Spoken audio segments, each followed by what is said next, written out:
नमस्कार, मैं रघुनाथ प्रसाद आज चर्चा कर रहा हूँ यूनियन पब्लिक सर्विस कमीशन के एक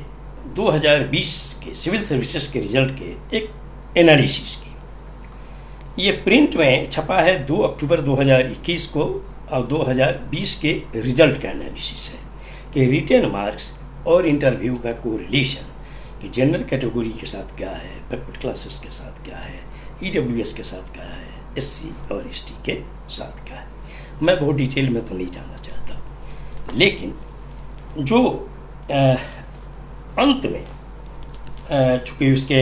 आर्टिकल के लेखक हैं श्री अरविंद कुमार, PhD स्कॉलर हैं, यूनिवर्सिटी ऑफ लंदन के हैं, और एडिट किया गया है श्री अनुराग चौबे जी के द्वारा। तो मैं सिर्फ एक, चूँकि बहुत बार ये बातें आती रहती हैं, चूँकि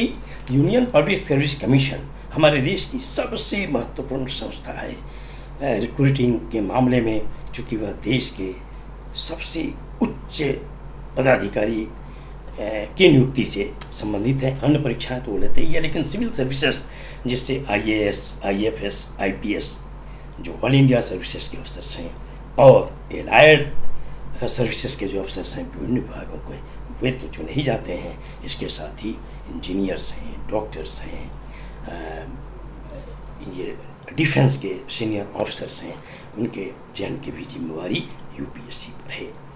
इंटरव्यू के मार्क्स को लेकर और उसमें जो पद्धतियां हैं उनको लेकर बहुत सी बातें होती रहती हैं, लेकिन मैं इसमें नहीं जाना चाहता, इसलिए कि चूँकि बहुत ही इस देश की सबसे महत्वपूर्ण संस्था है। लेकिन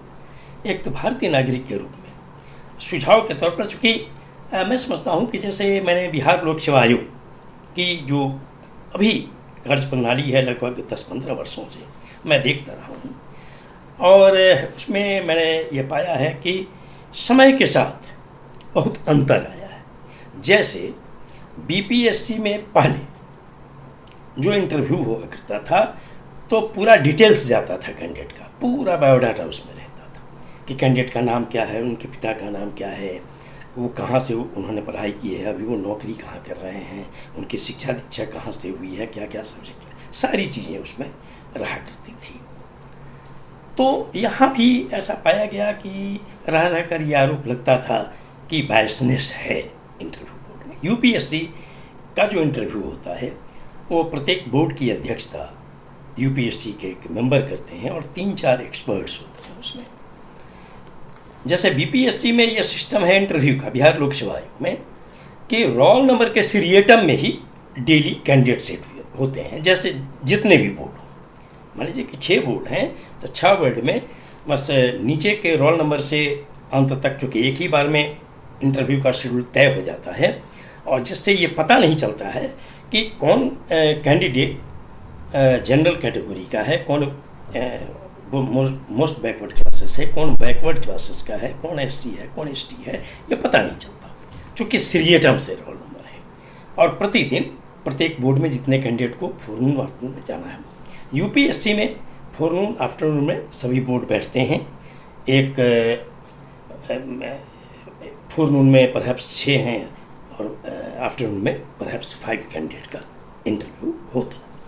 तो बिहार लोक सेवा आयोग ने क्या किया है कि यहाँ पर अब कोई डिटेल नहीं जाता है कैंडिडेट का, यहाँ पर कोड नंबर दिया जाता है। कैंडिडेट को भी मैं समझता हूँ कि इंटरव्यू के 2-4 मिनट पहले उनका कोड नंबर बतला दिया जाता है रूम में, और बोर्ड में भी सिर्फ कोड नंबर जाता है और कोड नंबर से ही कॉल होता है। और मुझे जहाँ तक जानकारी है कि मैं ये अनौपचारिक ही कहूँगा कि कोई भी बोर्ड किसी भी कैंडिडेट से कैंडिडेट का नाम नहीं पूछता है, उनके पिता का नाम नहीं पूछता है, उनके राज्य और जिला का भी नाम नहीं पूछता है। उनसे यह भी नहीं पूछा जाता है कि उन्होंने पढ़ाई लिखाई कहाँ से की है, हाई स्कूल कहाँ से किया, आपने कॉलेज कहाँ से किया,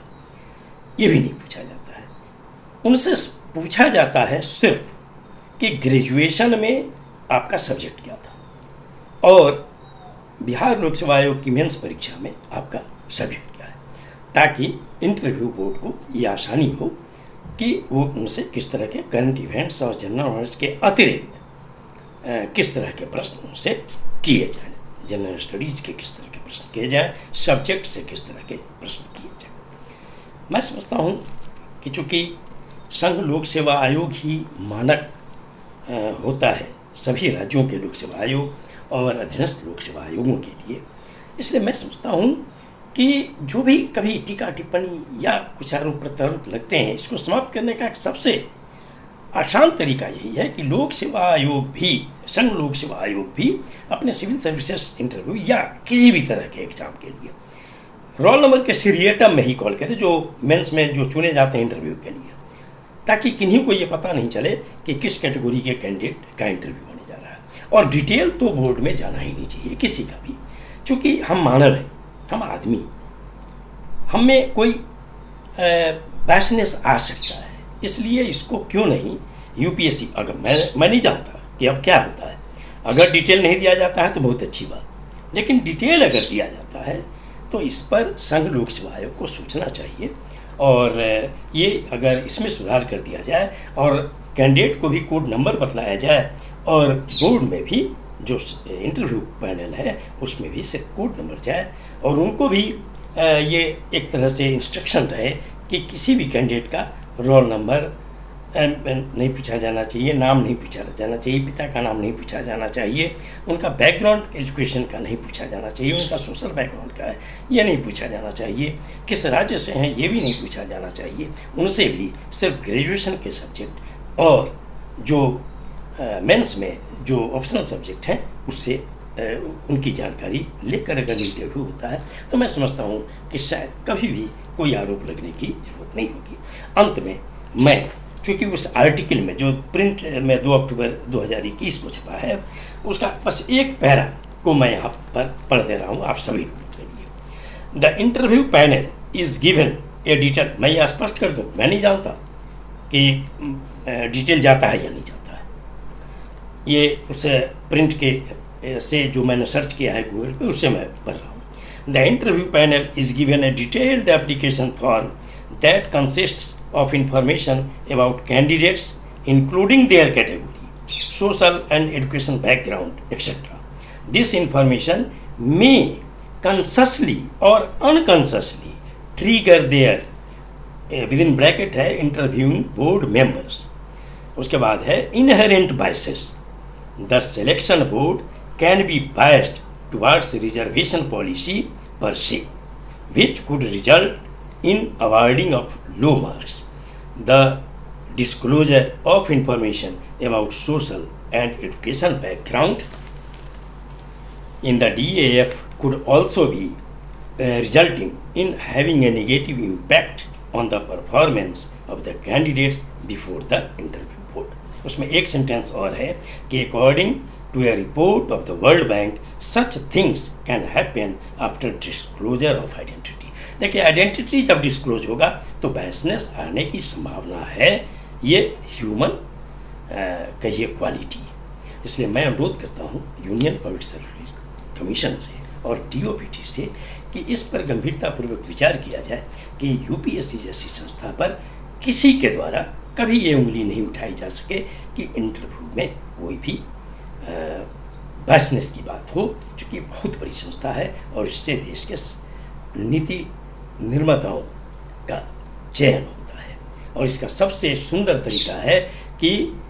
मेंस में जो लोग क्वालिफाई करते हैं इंटरव्यू के लिए उनका रोल नंबर के सीरियटम से डेली का शेड्यूल हो रोल नंबर का, और डिटेल कुछ नहीं जाए बोर्ड के अंदर। ये वीडियो आपको अच्छा लगा हो तो निश्चित तौर पर लाइक करें, शेयर करें। अब तक मेरे चैनल को आपने सब्सक्राइब नहीं किया, सब्सक्राइब करें, बेल आइकन को टच करें ताकि मेरे हर आने वाले वीडियो का नोटिफिकेशन आपको तुरंत मिल जाए। आप सभी लोगों के लिए शुभकामनाएं। धन्यवाद। जय